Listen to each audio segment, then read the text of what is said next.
What's going on, people? We are Tottenham TV, back here for the pre-match stream. It's Tottenham against Brentford. It is the Thomas Frank derby, and we need 3 points, people. How many games in a row have you said that? Well, how many games have we played at home? What's this, our 8th? 8th. So I've said that for 7 So games. 7. 7 home games straight. Oh, God. Oh, God. Here we go again. Here Another we weekend go of again. Exactly. Exactly. I've pulled the short straw this weekend, so I get to go to the game. Enjoy. No booing.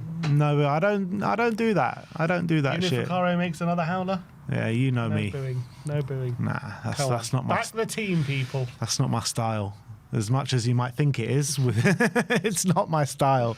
Also, big up to everyone who we've appeared in their top percentage of viewership. Yeah, over the quite year. a lot of people have been lot of sharing that on people. social media. So big lot up of to all people. of you. Big up. See, Big Brian Daigle was in like the 0.0.1 or so, 0.001 or something like that. So I haven't seen anyone as many videos viewed as Daigle yet. Some people have viewed upwards of 600 videos over the last year, which is insane. Insane support. Big up to everyone, though. If we've appeared in the I think Daigle top was over percentages. 850 videos. 850. Bloody hell. Bloody hell. Daigle is on a mad one. On a madness. And that's probably all the videos that he hasn't been in, pretty much. But look, we've got a Tottenham update to bring to you first and foremost. And the first one is an update regarding the injuries of Dominic Solanke and Dejan Kulusevski. So it's not much, but Thomas Frank did say in the press conference, I thought it was quite worrying about Solanke and Kulusevski, just very short with the journalist saying he doesn't know when they're going to return. And you know, Kulusevski we've seen on the grass for quite some time now. I thought there would actually be like at least a time frame.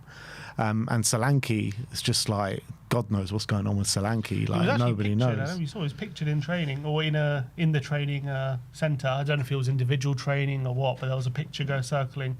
So he's alive, we know. Yeah, we know he exists, and he's definitely alive. But obviously, it's so worrying that there's no time frame of when he's going to be back in first team training or joining the team.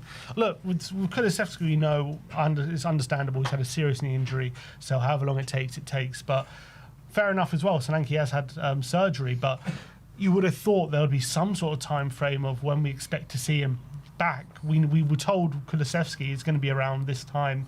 He maybe return to training when he's going to be ready to play. Obviously it's anyone's guess, but we've heard consistent timelines from Potter and from Frank. You know, it's around this time we're going to start seeing him back in training, potentially, or back on the grass. But with Solanke, there's just nothing. There's just no update. No one seems to know what's going on with him.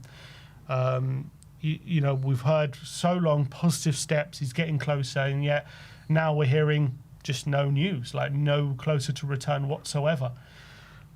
So maybe it's just going to happen. 1 week he's just going to be appearing again, back in training, and that'll be that. But it's concerning.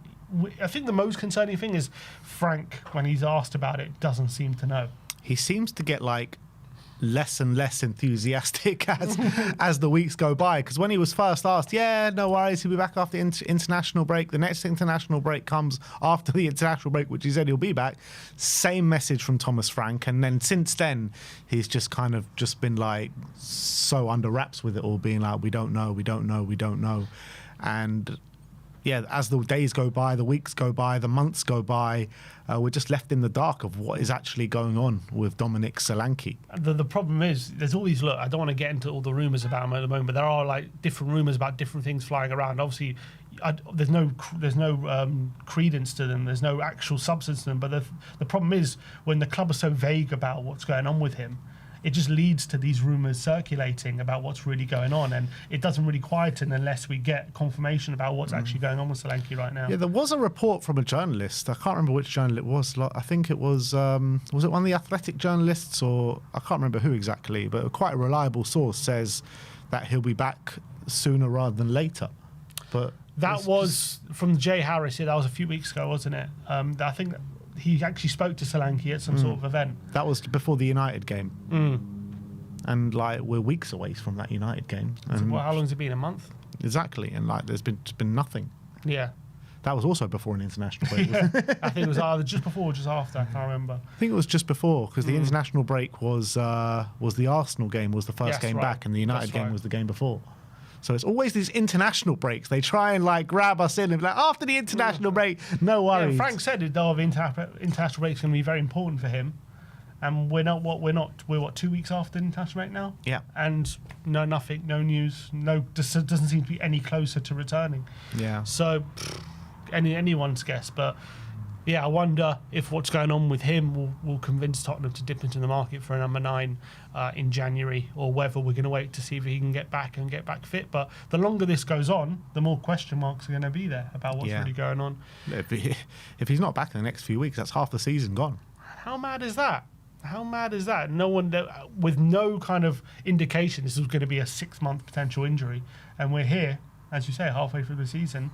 This is a player as well, historically known for not getting injured. That was one of his selling points for signing him, is because he basically can play every game.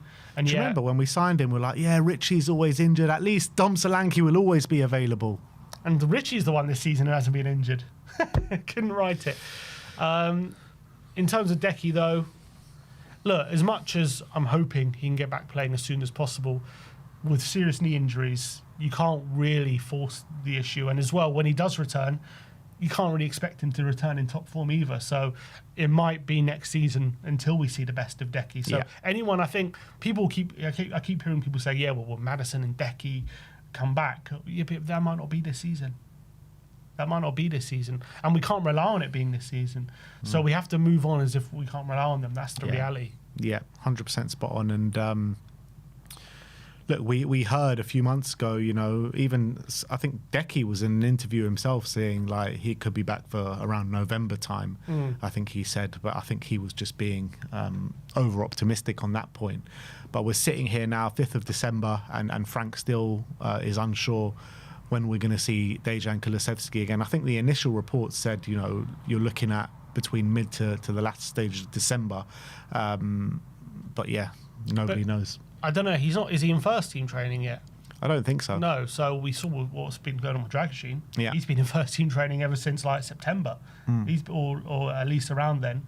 He's had now 2 behind closed doors friendlies behind him, and he's still not ready to even get any minutes, let alone start games. So does Kulusevski have to go through the same process? Probably. I don't know if it's a different injury. It is a different injury. But it's still a very serious knee injury. Yeah. So I don't know if it's going to be a similar. Is it going to be with Deki once he's training? That's it. He can play, or is it going to be similar to Dragoshin? I think it's going to take him time to get back once he is training with the team. Exactly. So I'm guessing if he's not back training now, I've hard to imagine him being available to play at least until the new year.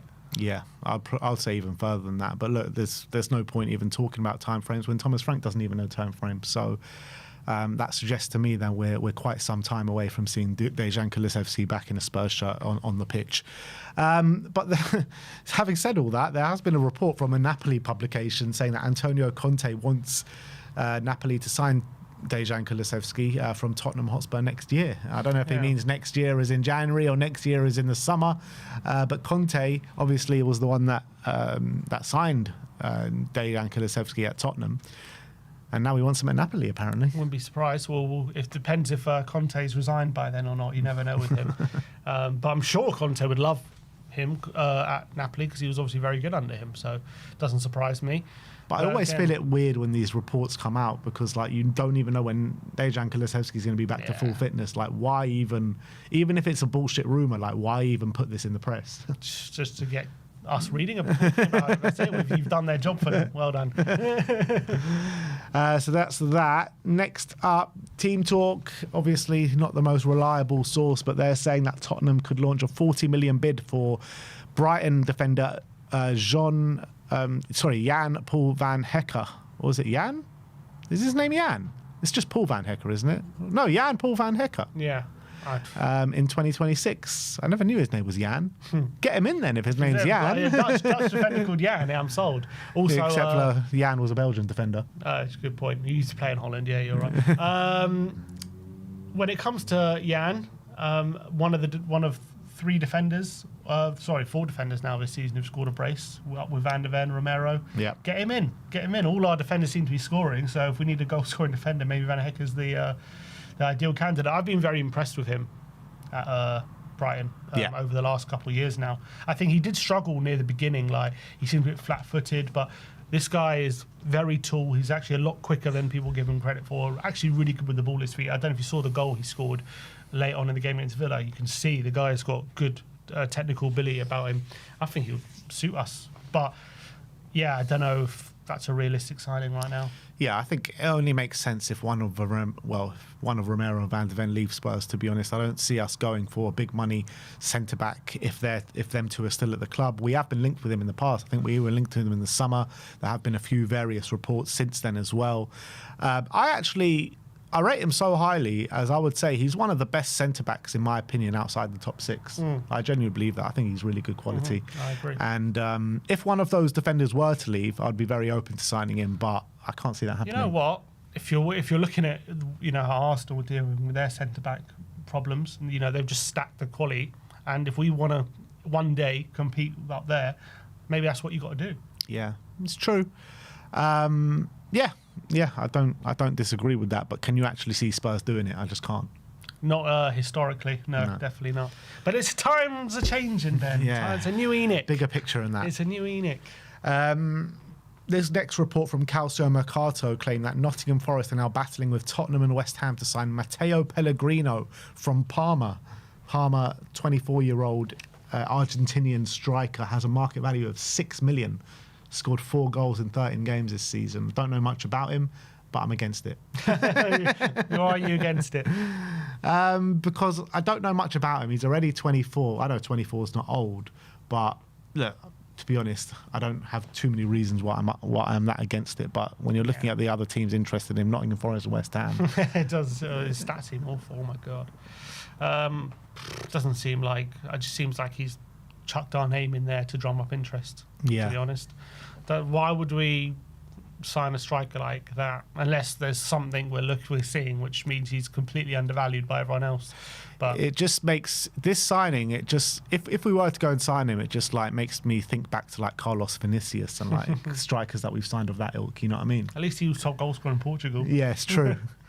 So that's that. This next one, another one from Team Talk, and they claim that Tyler Morton could be set to return to the Premier League after just 6 months after swapping Liverpool for Lyon in the summer.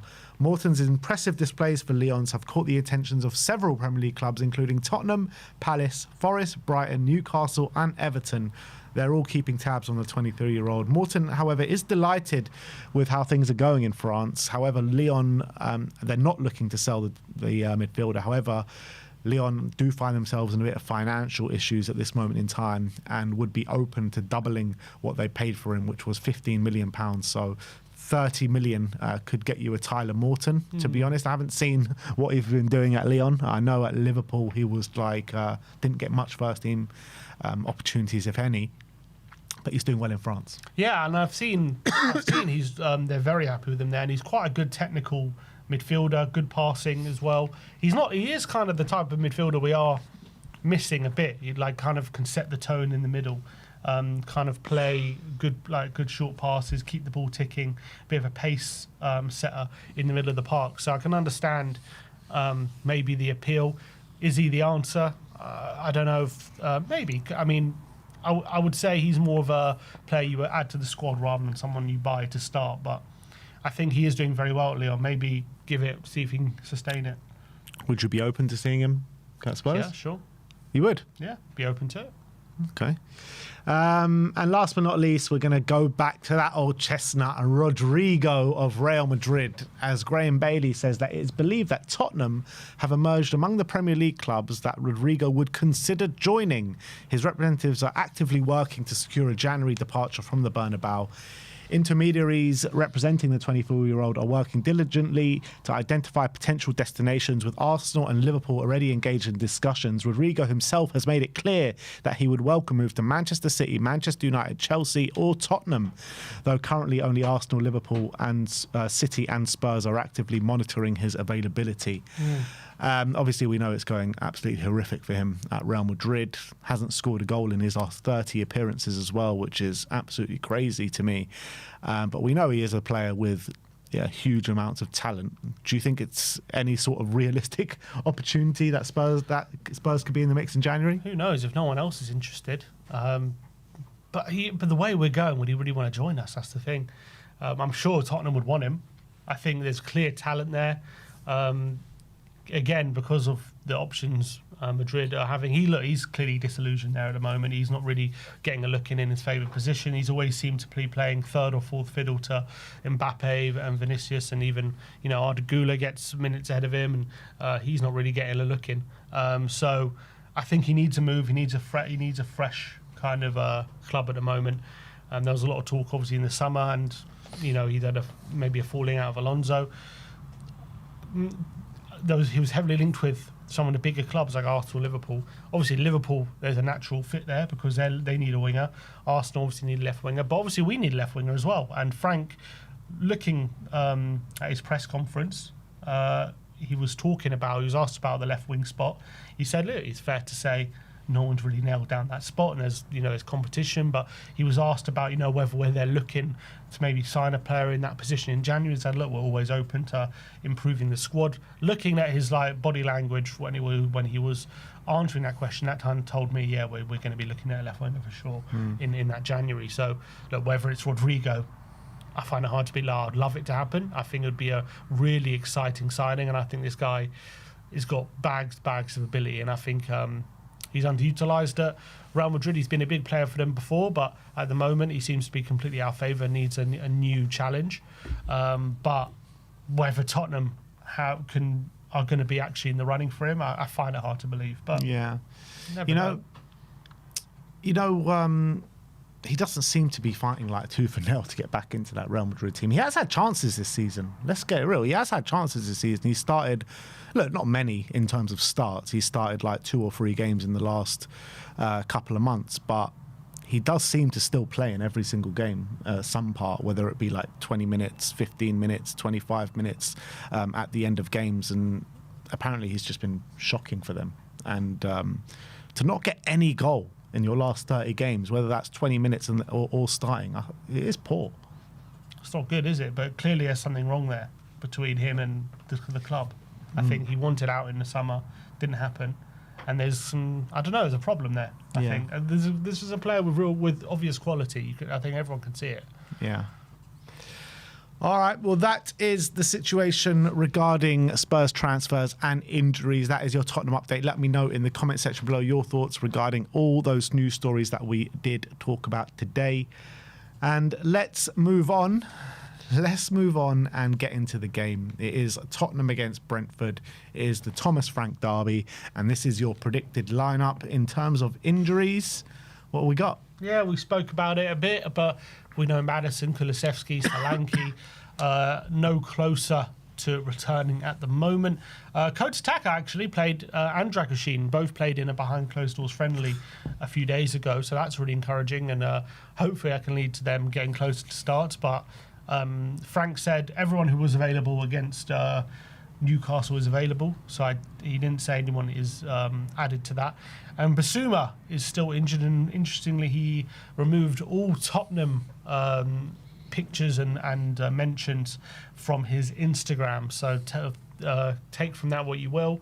Whether is he injured or not, Basuma? He is injured. So, yeah, he was injured. Yeah. It'd be interesting to see if he goes to the AFCON or not.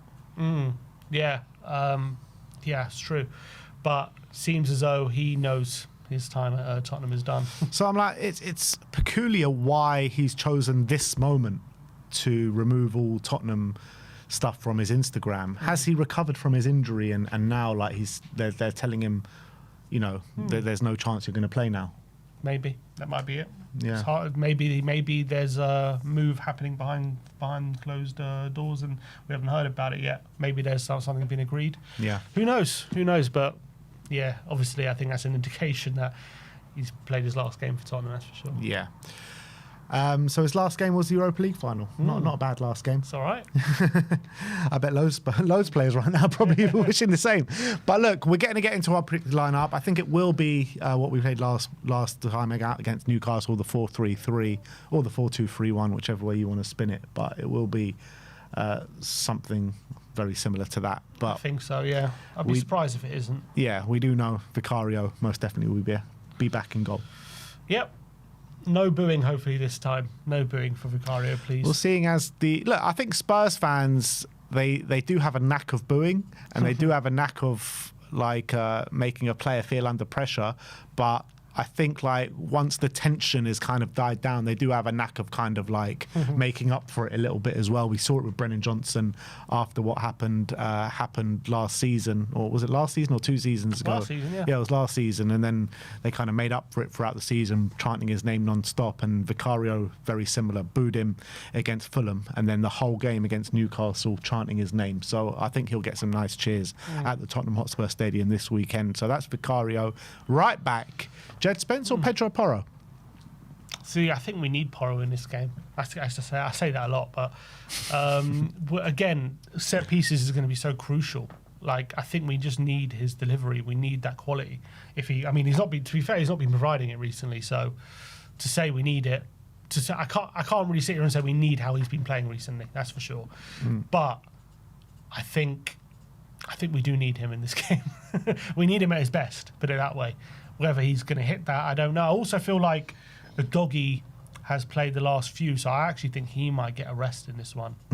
I've got a feeling. When's the last time a doggy got rested? Before PSG? Was it before PSG? Has he not rested since? He played a left back against what game was it? Oh no, he played a left back against PSG. So the last game, no, PSG Spence played. yeah. So yeah. So it was PSG. Yeah, so we've only had 2 games since then. Yeah, so PSG, he was on the bench and he's started the next 2 games, where Spence hasn't started the 2 games after that. Yeah. So, I don't know, does Spence come in for this one? Porro's played the last 3 games, got rested against Arsenal. Yeah. Porro, maybe Porro does come out. Maybe Porro does come out. And we play Spence. See, who is your ideal fullback pairing for this game? Judging on the form as well, not just the quality of the player. I still want to see Porro and Doggy, to be honest. If fitness isn't an issue, I still want to see a Doggy and Porro. I think as well, he's got Kevin Sade to deal with on that side, because you imagine they'll go Sade, Igor Thiago and Utara back after Thiago's rested, and I think both of them are such dangerous transitional threats with Utara and Kevin Sade. I do worry a bit for Porro. I get that, but our only source of attack is a cross in the box, so you're basically taking away Porro from that. And Yeah. Can Spence do that? I haven't seen any evidence that Spence puts crosses in. Yeah, it's true. Yeah. That's the thing. A bit of give and take both sides, though, isn't it? Are you Defensively and offensively. Are you more worried about Brentford exploiting Porro, or are you more worried about how we're going to be able to attack? I think I'm equally worried about both, to be honest. I don't know which way to go on this, to be honest. Let's go Porro and a Doggy then. I do feel like Spence is going to play, though. But I also do feel like Spence is going to play. So where's Spence playing? Is he playing right back or left back? Left back. All right, fine. Let's go Porro and Spence then. I feel like he's going to rest one of them, yeah. I feel like Spence will come in. And also, Spence was actually quite good against PSG, so give him a go again. Yeah, and look, let's not get it twisted. Both the last 2 games, I think, from Porro and Udogie have been really poor. So it could be either or. We know Romero and Van de Ven will be our 2 centre-backs going into this game. Romero, obviously, getting us out the slumps at Newcastle. Van de Ven got rested in that game, so he'll be nicely rested for this one. Up against Igor Thiago, one of the informed strikers in the league at the moment. Big lump up front, so they're going to have their work cut out for him. But yeah, it's hopefully having Van de Ven there, stopping, I think, what Brentford's biggest threat is, which is that pace in behind, which that's where they get a lot of their goals. So yeah. Van de Ven's going to be crucial. Yeah, absolutely. So that's the back line. Now it's the weekly conversation about the midfield. What midfield do we play in this game? So Paulinho didn't play midweek, did he? Yeah. Did he play at all? No, he didn't come on. Didn't even come on. So does that mean he's going to start? Bentancur. I want to see a game without Rodrigo Bentancur. The midfield I want to see is Paulinho, Bergvall, Xavi. That's what I want to see. Gray didn't get a minute, or he came on against Newcastle, did he? Yeah, does he get a start again after poor against Fulham, though? Good against PSG. Came on. Is he involved to start? Bergvall started the last 3. So does he get rested? Obviously, Xavi. Surely Xavi gets a start in this one. Surely. You would think so, wouldn't you? You can't go 5 games in a row. I know. with no Listening starting. to Frank, it kind of implied maybe he won't. What did he say? He was just asking. He was asked about Xavi, and he was like, "Yeah, he's struggling to acclimatise. Obviously, we think he's got unbelievable potential, and he's not the first player to struggle, but we think he can be that playmaker for us. But he's still, adapting. So, like, he wasn't like, But how are you going to adapt if you don't play? I know, I know. Oh, it's so hard to predict Frank at the moment. Xavi's got to start. Xavi has got to start. I'm not having that he's not in this lineup. He's got to start. All right, Xavi in the 10. So we'll go Paulinho. Paulinho and Bergvall, I think will be. I really hope you're right. I really hope you're right. I think it Obviously, can't be Paulinho and Bentancur, please. I don't think it'll be that. I just got So a funny it's Paulinho feeling. and Gray or Paulinho Yeah, and Bergvall. I've got- I wouldn't mind Paulinho and Gray. I've got a feeling it might be Gray, But the thing is, Bergvall's just been a standout performer for Yeah, us I know, these we last need- few weeks. I think. But he hasn't trusted him in that 8th position. That's the thing. Yeah. That's what I'm worried about. I feel like if Bergvall's going to start, is it just going to be in the 10? Which I think would be a mistake. Yeah. I would like to see at 3, but I've got a feeling if he's going to play someone in the pivot, it might be Gray. Rather than There is a Bergvall. possibility it could be Paulinho, Gray and Bergvall. Yeah, it could be that. I'm saying if Bergvall starts, I've got a feeling again Xavi's benched. Should we just go on this and just pray? All right, just pray. pray. Kudus on the right. Kudus on the right. Now Johnson started in midweek, but Yeah, so you got Tell came you got on and- Odebear. I thought Tell did all right when he came Yeah, I on. think for me, if it was up to me, I would start Tell. He was singing Tell's praises. All right, let's go for Tell. I think, there's a good chance it could be Tell. And I think, we've seen him a lot in the 9. We've seen him rarely start games on the left. Has he even started a game on the left for us No. this season? So it's a good opportunity because he's coming on, he's making a difference in games. He's obviously got very good delivery as well, particularly from corners. So I would like to see it. I like to see as well. Let's go. So we're going to go with Tell. Obviously, Odebear. I don't know why Odebear, though, has been not picked more on the left ever since he played well against United. We haven't. Obviously, he played against Arsenal and he was shocking, but everyone was on that day. Yeah. So I don't know why we haven't seen him again start on the left since, pretty much. But anyway, he came on the right against Newcastle. Obviously, Johnson, you could say, did he do okay against Newcastle? Did he do well enough to get another start? He did okay. Nothing We didn't even for us to write home about. Also, midfield, we didn't even consider Sarr. By the way, we didn't. Oh, that's true. We didn't even say Sarr, yeah. Didn't even say Sarr. Could it be Sarr, Bergvall, and Simmons? No, It could be, but I think Sarr and Bentancur are just not performing well at the moment. I wouldn't like to consider them the way they're playing. That's the reality. Up front. Yeah, we know. Kolo, Yeah, it's Kolo. Randall, Kolo, Moani. Yeah, it's Kolo Albeit, Moani. Rishi is our top goal scorer. He is our top goal scorer, but he just leaves you feeling frustrated more than anything after games you Leaves watch him us play. feeling frustrated. Does he leave Frank feeling frustrated though?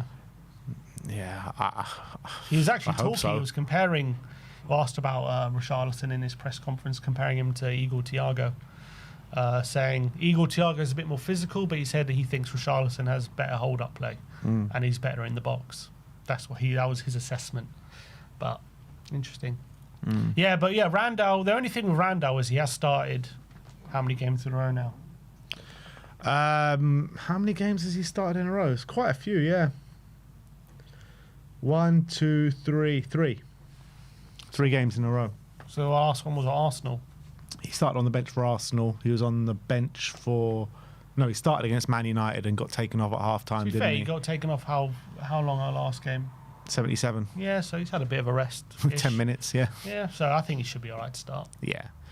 So, yeah, just lock this lineup in. We're going to go for Vicario in goal, Porro right back, Spence left back, Romero and Mickey van der Ven, Paulinho and Bentancur the double pivot with Javi Simmons in the 10, Tell on the left, Kudus on the right, and Kolo Muani up top. Go brave, Frank. Come on. Go brave. Go attacking. Take the game to them. We're losing anyway at the moment. I really hope we see something like this if we're going to go 4-3-3. Yeah, so if this is the lineup, what is your score prediction? So 2-1 Spurs. You gonna stick with it? Yeah, if that's the lineup, I think we can beat him. I really do. But I'm just worried he's not going to do this. He's going to go a bit more conservative. Yeah. Well, I'm going to go 2-1 to Spurs as well. Let us know your score predictions. Let us know your predicted lineups in the comments, as we are going to move in to the match preview for Tottenham against Brentford. What better manager to face Brentford than Thomas Frank, eh? Been there for the last 9 years, knows literally everything there is to know about that football club. But sometimes that does work against you, doesn't it? Like, we've seen it so many times where managers face their former clubs and the former clubs do go and win. Keith Andrews, though, on the flip side of that, will know everything there is to know about Thomas Frank, having worked together so closely for so many years. It's going to be such an interesting matchup on that sense, isn't it? It's Brentford versus Brentford Light. That's what it is. And, at the moment, yeah. Look, Frank should know pretty much all the players inside out from that Brentford team. He signed them all. He signed them all pretty much. Like, there should be no surprises for Thomas Frank in this game. He should know what Brentford want to try and do. They pretty much haven't changed much about the way they play. I think they're a bit more conservative since he left. I think last season they did start to play a bit more offensively, albeit they are a counter-attacking team in general. They did try and attack teams more last season. I think this season they've gone back to just being super conservative and just hitting teams over the top on the counter. That's like their main way of, and obviously set pieces. That's like their main way of trying to score. So I think obviously he'll know what they're trying to do. Hopefully he'll have a plan in place to stop Brentford. But then again, Brentford will know what we're going to try and do as well, because they're going to know how Frank thinks. The thing is, they're going to know Frank inside out. The thing is with the tactical setups in this game, why I'm even more worried that Frank might go a bit more pragmatic and defensive in this game, because he knows what a threat they've got on the transition with Otara, with Kevin Sade, with Igor Thiago. And he might just say, look, we can't give them any transitional moments. And if we push forward, they're naturally going to get those transitional moments. So I think he'll know that Brentford struggle to break down teams in a deep block or teams that make it hard for them and leave no gaps for them. So that does make me think that Thomas Frank might go more defensive in this game. Yeah, which, look, it could work. I'm not saying it's not a bad plan to get all 3 points in this game, but it's just we've been so beaten down by negative, poor, stodgy performances at home. Even if he does believe that's the best way, I really want to see just some excitement. But I understand that is possible. Maybe he thinks as well, the team we've picked, is there enough aerial kind of strength to battle against set pieces? That you got to worry about that. Brentford are very strong, big players. They put a lot of pressure from you from set pieces. At Coyote as well. Unbelievable long throw. The lap-esque long throws. Well, it's better than the lap, those throws, man. They're incredible. He's got extremely strong long throws from corners. They pile in the players. They got big monsters. Is Frank going to want to match him? Go for as many strong big players as possible to stop Brentford getting the advantage there. So on that basis, you've got to look at the team we've played and says, is Frank really going to put Simmons and Bergvall and Tell all together? And do we have a bit of a disadvantage from set pieces there? Also, as you say, Sharda, he likes to make these runs from inside the fullback behind the other centre back. He's very quick, obviously really dangerous once he gets into the opposition penalty area as well. That's something we've got to really watch out for. And Henderson obviously is having a great season. Him and Damsgaard in the middle got brilliant passing range. So if we don't stop them, there's definitely an ability for them to create chances even from open play. And obviously we've already spoken about Igor Thiago. Utara is a great dribbler. he's one who's seemed to earn a penalty every other week with his dribbling. So they do have a lot of threats. They absolutely do have a lot of threats, and they've really shown this season. Doesn't matter how many players or managers or coaching staff they lose, their recruitment's strong.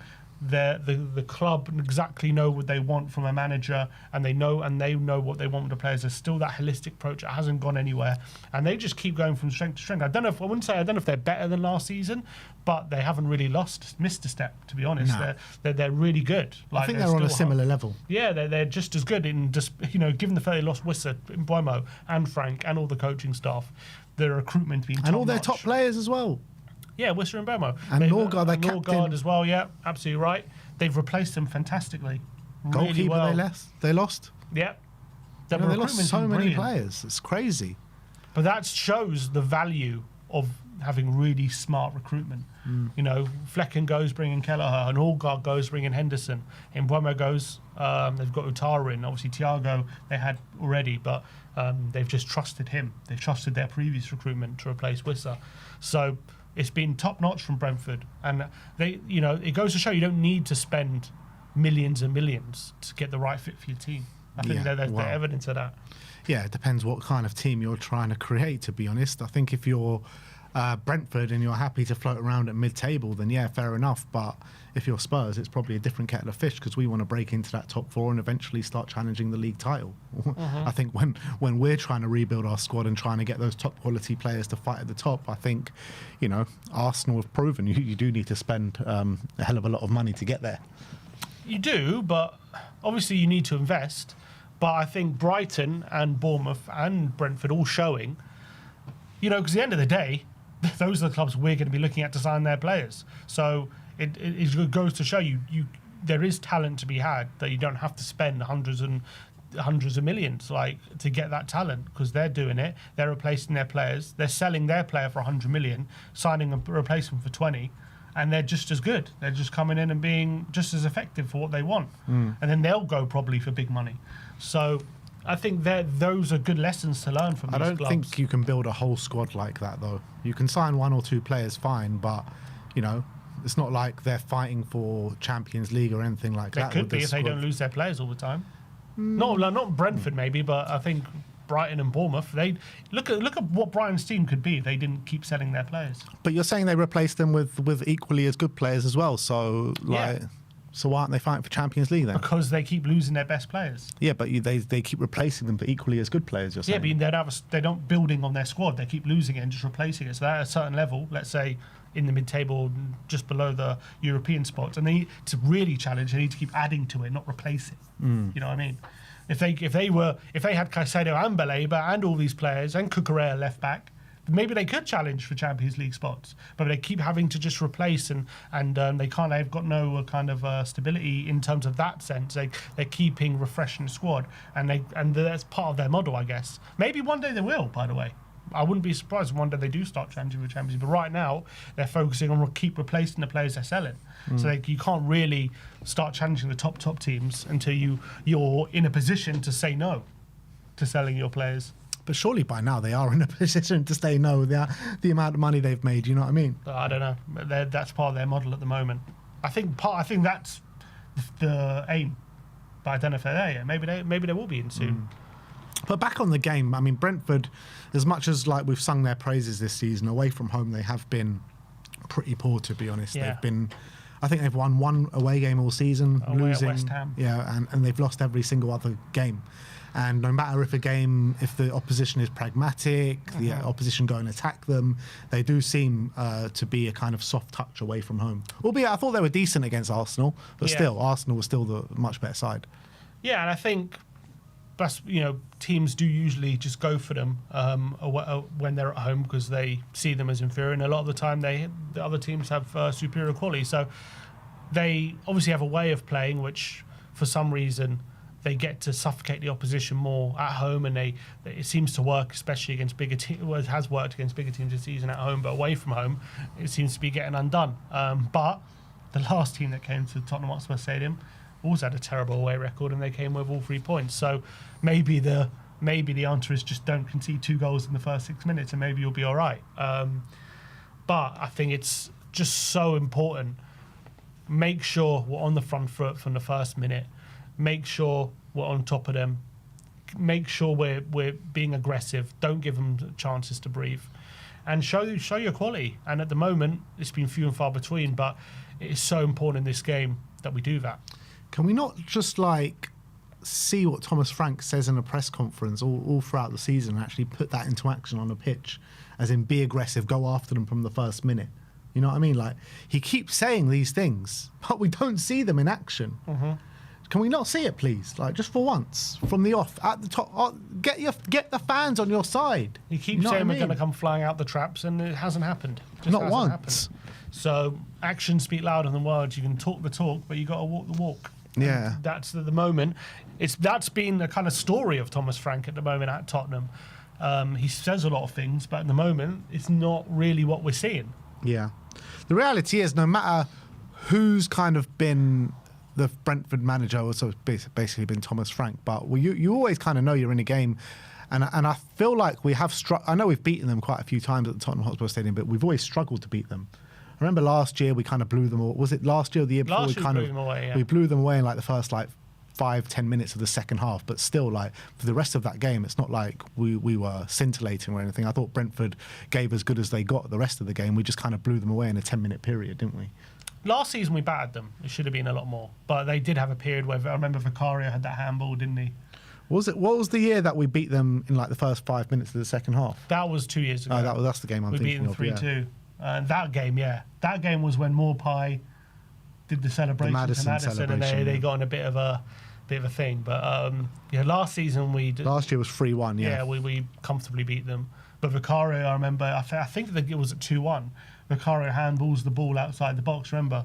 And nothing. We got away with that one massively. Yeah, we went 1-0 down in the first minute to Mbeumo. That was a period where like 3 games in a row they scored in the first minute. Brentford, they were just going for this mad run, and then we beat them last season when we were injury ravaged, and we just about scraped a win away at their place. Yeah, 2-0. Yeah, that wasn't a pretty performance, but we got the win.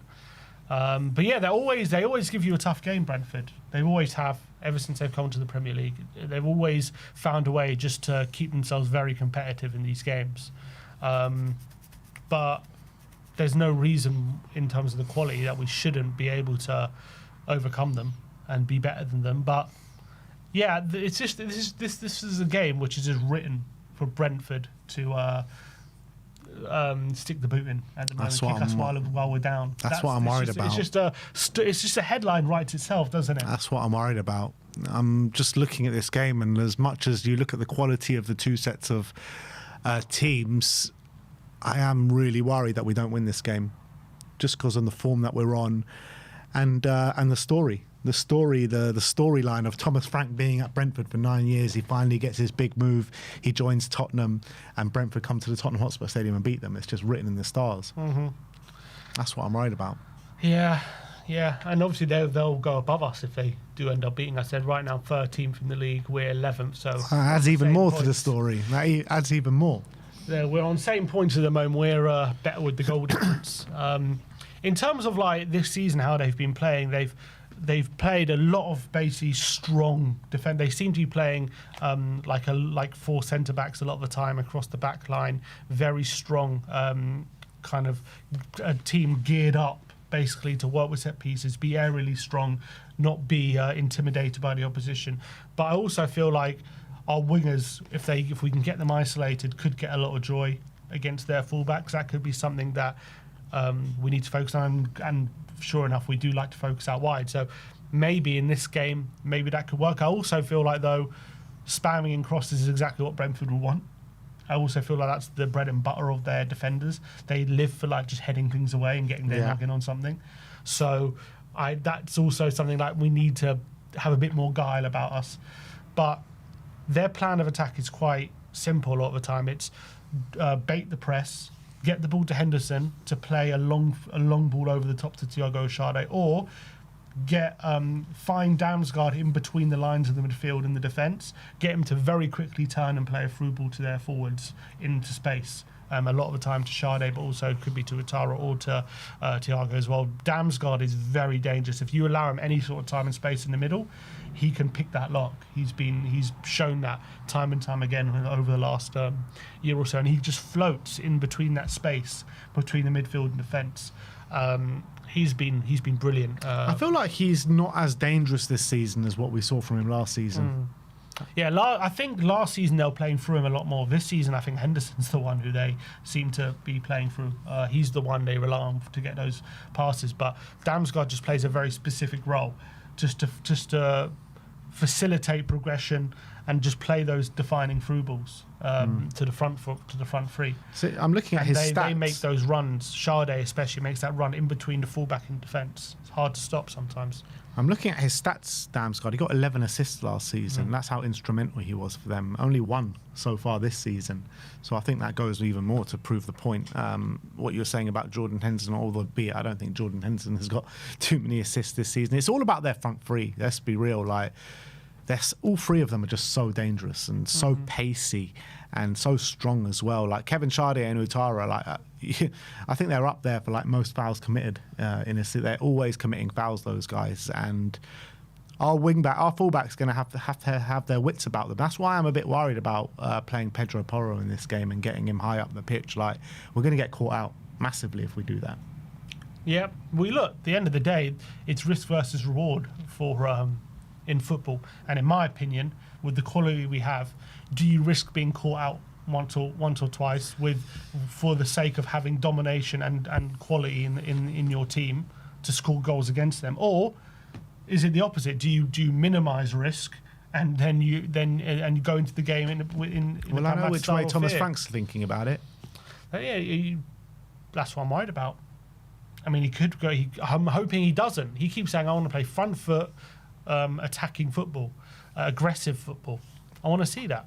I want to see us back ourselves. I want to see us. All right, you're right. They absolutely have their strengths, but do we not have more strengths? Why not? Why can't we be more threatening? Why can't we have more quality? Why can't we focus on ourselves rather than, okay, you risk Brentford getting in for the sake of having domination against them, and maybe they'll risk conceding goals from us if they sit back too much and can give us control. That's what we should be focusing on, controlling them and creating chances ourselves. We shouldn't be focused on, okay, what if Brentford getting behind? We should trust ourselves. But then again, you could argue, and that is what Danny argues and other players, we aren't good enough to trust ourselves. So we have to be this pragmatic. We have to focus on stopping them, because if we rely on ourselves to have the quality, we're not going to have it.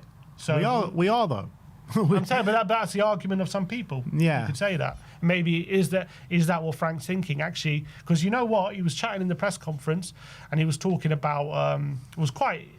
I didn't like what I was hearing. He was saying he was comparing his. He's had poor start. Well, he said he's going for a tough period now at Tottenham, and he was saying he was comparing it to a poor start he had at Brentford, and he said during this period we had Morpie out, Watkins out, and Ben Rama, they're all injured, and we didn't have our first choice attacking players, and we were struggling, and we weren't getting the points, and then they came back and they started to click, and it was we found the some attacking impetus. And he said you could compare it to now. We have some attacking players out, and and it hasn't quite clicked. I'm like, after I was listening to it, I was like, so basically, are you trying to say you just don't rate the attackers that we currently have fit? Is that what he's trying to say? And that really worried me a bit. And that kind of tells me maybe that is why he's playing how he is. Maybe he just doesn't rate what we have. And look, maybe he's right, because they haven't really shown much. Maybe it is quality, but I fundamentally believe these players don't have enough quality to show more. I mean, I'm the worrying thing I have is I'm starting to believe he thinks that. Yeah, I mean, you could take Mikel Arteta as an example, right? Last season, they had a few injuries in the attacking section. I think Odegaard was out injured, and I can't remember who else was out injured. They had a few injuries. Kai Havertz was out injured, and they went super, super pragmatic in that moment, and they ended up getting a few 1-0 wins. They dropped a few points in a couple of games as well, and that's the way he deals with it, and that's the way he thinks of it. And I was thinking back when Arteta was doing that, look, you've still got more than enough attacking talent to go and take games to teams. Why are you doing that? And I think it's pretty much more or less the same here with Thomas Frank, but it's not an excuse, man. You've got more than enough attacking talent in your team to go and take the game to the opposition. You've got Randall Kolo. You look at the players that are on screen, yeah? They're all very good players. Javi Simmons is a very good player. Mohamed Kuz is a very good player. You've just bought them in the summer for a total cost of 100 million. You've got Randall Kolo Muani, who's on loan, who's shown that he can get goals in his previous... Regular in the France squad. You know, regular in the France squad. He was starting for Juventus last season. He's been, playing for PSG before that. Matisse Tell, an up-and-coming player alongside Wilson Odobert, up-and-coming player. Like, there's more than enough attacking talent in that team. And you can't say it just all falls apart because Dejan Kulusevski and James Maddison is out injured. And Solanke. Like, it's ridiculous. I agree. And that's what I'm worried about from what I'm hearing. From Thomas Frank in his press conference, is already comparing it to how he had these 3 players missing for Brentford. So is he already starting to kind of imply like we just don't have the attacking talent in the team? Is that what's happening here? I just hope he trusts them more. I hope he relies on them more. But he's not. Who's we're not he not trusting here? Because three of the front 4 that we've picked here are all signings that signed under him. So who's he not trusting here? Great question. It can't be just because he doesn't trust the left-hand side. I agree. But that's what he's saying. He's kind of implying. He's not outright saying it. But he's also saying we want to play front foot football. He said against Arsenal, the plan was to play front foot football. And there was just no evidence of that. So maybe it is the players are just adapting to how he wants to play, and we haven't quite got it right yet. But then again, he does keep chopping and changing the team, changing the system, and we're just getting no stability. So maybe he's just a victim of his own tinkering, and if he just has some stability, maybe his plan. Maybe we would see more of his plan come to fruition. Yeah, look, Arsenal's not exactly the best example of it because I'm sure Man City wanted to play front foot football against them and they ended up in a low block and forced back. And I think, maybe it was the same for us. Maybe the intention was to do it, but I doubt the intention was to do it because we haven't seen it in any other game. So it's the other games that worry me a lot, even though, Arsenal's Arsenal and we got battered 4-1. But when you're looking at the other games, particularly at home, all these home games, you're not seeing this kind of front-footed, free-flowing teams that want to break teams down on a consistent basis throughout 90 minutes of football. So we need to start seeing that, and this weekend it needs to start happening, but I don't think it will. The way I see it is basically what I said before, is that he knows the threats that Brentford have. He knows if we start to play this front-footed football in this game, he thinks probably Brentford will pick us up. He picks teams and picks lineups and pick formation to counteract the opposition, and that's exactly what the opposition want, is to leave gaps in behind, and I don't think he's going to do that.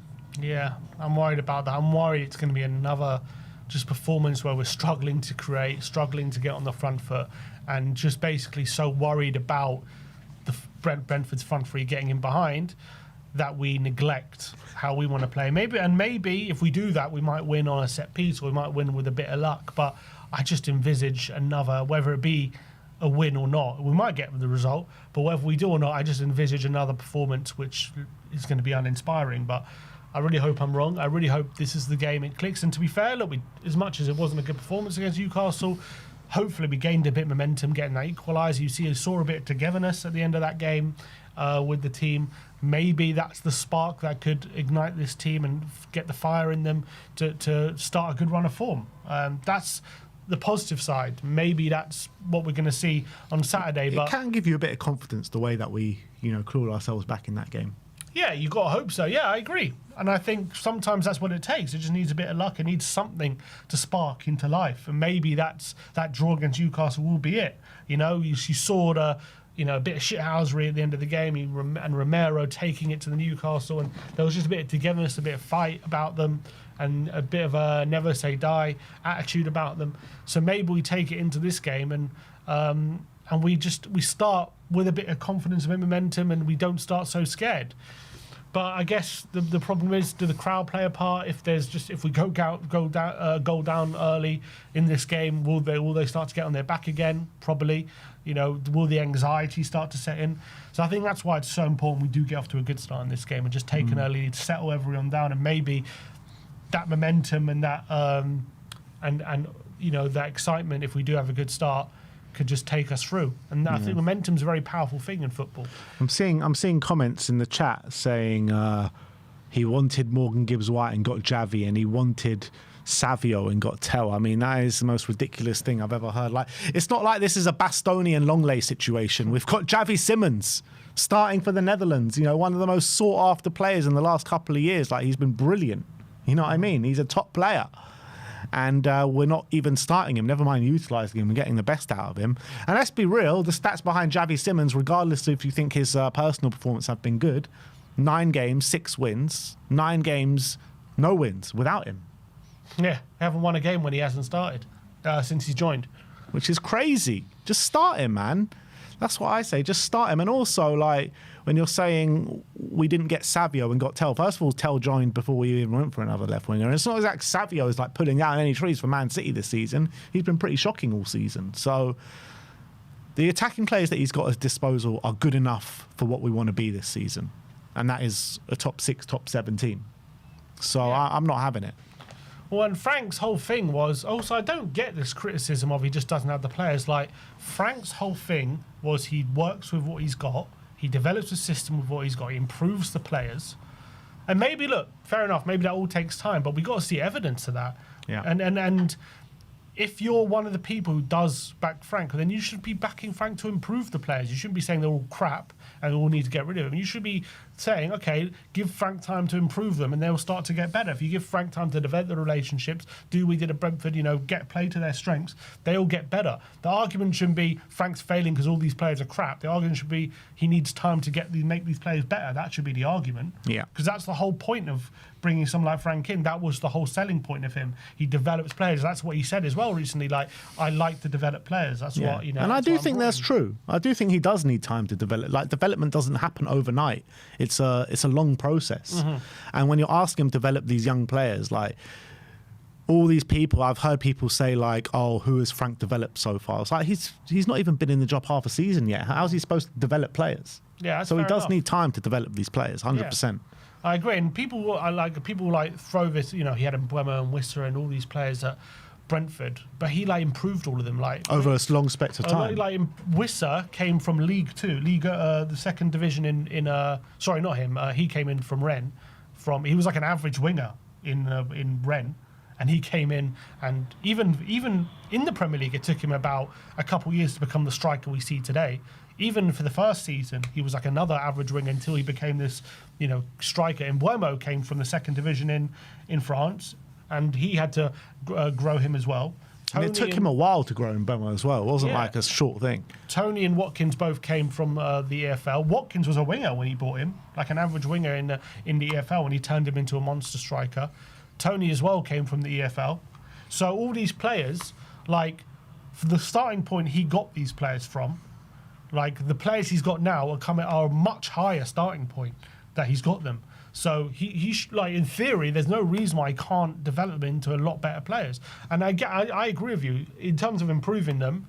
It's gonna take time. However, I would say I would like to think when it comes to halfway through a season, you should be seeing more signs of what we are seeing in terms. I'm not saying they should all be getting 20 goals a season already, but the problem is we're not even doing anything.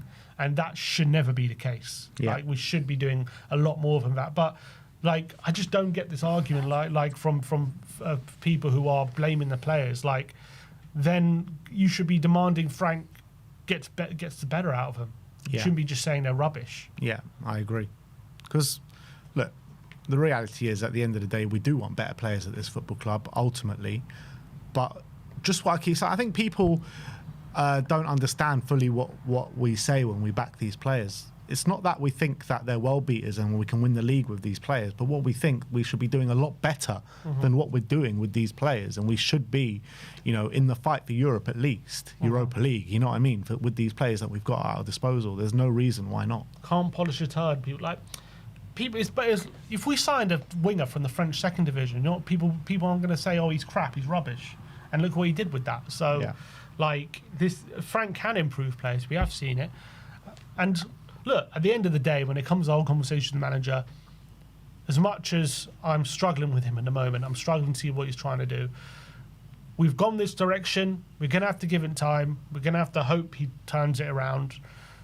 hopefully he starts to give us some evidence soon that with something we can go on. And if I see it, then I'll start to back him. I'll get excited. At the moment, the performances have been that bad. It's just, what can I even see to say that we're improving or things are going to turn around? At the moment, we're trending downwards. We're utter rubbish at the moment. That's just the reality. But it is 14 games. In the grand scheme of things, it is still early. As much as it's not nothing, it's still a decent sample size. But it is still 14 games in. He's still not even 6 months into his tenure. So maybe things can start to turn, but he's going to have to start. He needs to give the fans something to go on. Otherwise, the fans are just going to keep being disgruntled and frustrated, and for a good reason. Yeah, absolutely. But look, having said all that, let's bloody hope, let's bloody pray for something better. Tomorrow, 3 o'clock kickoff at the Tottenham Hotspur Stadium. I'll be there, and I'll be cheering the boys on to the 3 points. Come on, we can do it, people. We can beat Brentford at home. His job's not on the line, I don't think, this weekend, is it? No, but I think come the turn of the year, if these results persist and continue, we got Nottingham Forest, I think it will be. Yeah, I agree. I think even if we lose, it depends. If we get absolutely battered, then I guess really serious questions will be asked. But if it's a narrow loss or another stodgy performance, I think he'll probably still be in a job look for this period. I don't see us sacking a manager right now with all the games coming thick and fast. We're just going to give him that period, I think. Yeah, and I think that's the right thing to do. Yeah, I think so as well. But things do need to turn, and you do need to get some belief back in the fan base, and that comes from showing what you're about. It comes from showing that you can get a team to create chances. You can get these players showing their best, because at the moment there is no evidence that he's creating a platform for these players to show their best. That's the main thing, and that's the most frustrating thing. So he needs something. He needs a big performance, and it'll be a timely performance. Yeah. So let's hope we can get it. Obviously, Sim and Mr. Brian Daigle on the watch along for you this weekend, to tune in at 2:45 when they go live. And that is your match preview for Tottenham Brentford. We've just got a couple of super chats to do, and then we'll sign off. This one says, last year, Ange, many or most of the goals we conceded, we were very unlucky. I remember individual mistakes. This season, most of the goals scored are lucky. Most of the goals scored are lucky. That's what he's saying. I don't know. I do think we do score a lot of, not lucky goals, but just like goals which you can't rely on scoring every week. What, Spurs? Well, like the halfway line goal? Van der Ven running the whole pitch. Kuda scoring that half volley from the tight angle. These goals that we're scoring at the moment, you can't really say, yeah, that's going to happen every week. It's true, but I think a lot of the goals that we're conceding, as well as what he's saying, are a lot of individual errors this year as well. Yeah. Yeah, but a lot of them at the moment are just repeatable free shots from the outside the box. Yeah, in the last 3 games, yeah. Yeah. Malware says, Frank better do everything in his power to get up for this game, even if it means popping a Viagra, sending him on the Brentford bus if he manages to lose. So it was an interesting one, because you know how players don't like to celebrate against their old clubs, albeit Kolo Muani, he celebrated against PSG and he's their current player. But Thomas Frank says, I'll give them respect before the game and after the game, but during the game, of course, I'm going to be celebrating. Good, yeah. And he needs. Let's hope so. Anyway, yeah. Talk about celebrating. Let's bloody score first. Do you reckon muscle memory might kick in if Brentford score? That'd be funny. Chameleon Eye says, Richie on the floor, Solanke brittle, Tell developing, Brennan is Brennan, Odegaard developing, Javi can't play wide, and to be honest, I've seen more attacking talent and work rate from Lucas than our strike force. I mean, it's true about Tell and Odegaard developing. It's true about Richie always being on the floor. And Solanke's brittle at the moment, and Javi can't play well. I can't complain about that, but I just don't agree with the overall sentiment that our strike force is just that bad that we can't create anything. I just don't buy it. Yeah, I agree. All right, so that is that. I'll let you get off and enjoy the World Cup draw that's about to start any minute now.